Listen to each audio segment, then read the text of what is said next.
এক গর্ভবতী মহিলা আজকে জঙ্গিপুরে এসেছিল পেটের ছবি করতে, কিন্তু রাস্তা দিয়ে তার পেটের যন্ত্রণা শুরু হয় এবং সেখানে তার কন্যা সন্তান জন্ম দেয়। ঘটনাটি ঘটে জঙ্গিপুর মহকুমা হাসপাতালে একবারে 100 মিটারের মধ্যেই।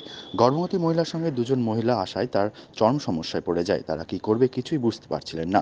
পাশে একটি দোকান মালিক কার্তিক হালদার, তিনি তড়িঘড়ি ছুটে আসেন ওই মহিলার কাছে। ওই মহিলার কষ্ট দেখে তিনি নিজে এই গরমে টেবিল ফ্যান নিয়ে তাকে কিছুটা সুস্থ করার চেষ্টা করেন। পরে জঙ্গিপুর মহকুমা হাসপাতালে কর্মরত চিকিৎসক ডক্টর সুব্রত মাঝিকে ফোন করা হলে তিনি সঙ্গে সঙ্গে হাসপাতালে কিছু ওয়ার্ড বয় এবং নার্সকে পাঠিয়ে দেন ওই গর্ভবতী মহিলার কাছে। তারাই ওই মহিলাকে স্ট্রেচারে উঠিয়ে হাসপাতালে ভর্তি করেন এবং সমস্ত রকম চিকিৎসার ব্যবস্থা করেন। জঙ্গিপুর মহকুমা হাসপাতালে এই কর্মরত চিকিৎসককে ধন্যবাদ জানিয়েছেন ওই পরিবারের মহিলারা। ওই মহিলা বললেন, হাসপাতালের বাইরে যে এত সুন্দর পরিষেবা পাবো এটা ভাবতে পারিনি। তার জন্যই ওই কর্মরত চিকিৎসককে ধন্যবাদ জানালেন। এলো নিয়ে আসার পর খুব ব্যথা, বলে ডাক্তার দেখাবো, ছবি তুলবো। দিয়ে ওরা উপরে গেল, আমাকে আমাকে বলে দাঁড়ান। আমি দাঁড়ালাম, দিয়ে তখন বলছে খুব ব্যথা, আমি আর থাকতে পারছি না। দিয়ে তারপর দেখলাম আমার বাচ্চা হবে। দিয়ে তখন বাচ্চা আমার সামনেই হয়ে গেল। কোথায় হলো? ওই তো হয়েছে বারান্দায়, রাস্তা ধারে, মানে রাস্তার ধারে। পাশে তো আপনার হাসপাতাল? হ্যাঁ, হাসপাতাল উপরে ডাক্তারবাবু থাকে।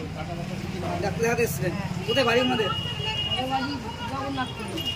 আমার বাড়ি তো ওখানে না। আপনার বাড়ি কোথায়? আমার বাড়ি হিরোরা। হিরোরা। হ্যাঁ, আপনার মধ্যে করছে কি?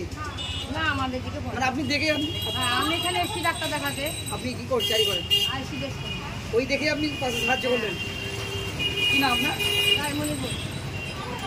মানে আপনি আইসিএস জারি করেন বলে আপনি সাইডে পাশে সাহায্য করলেন?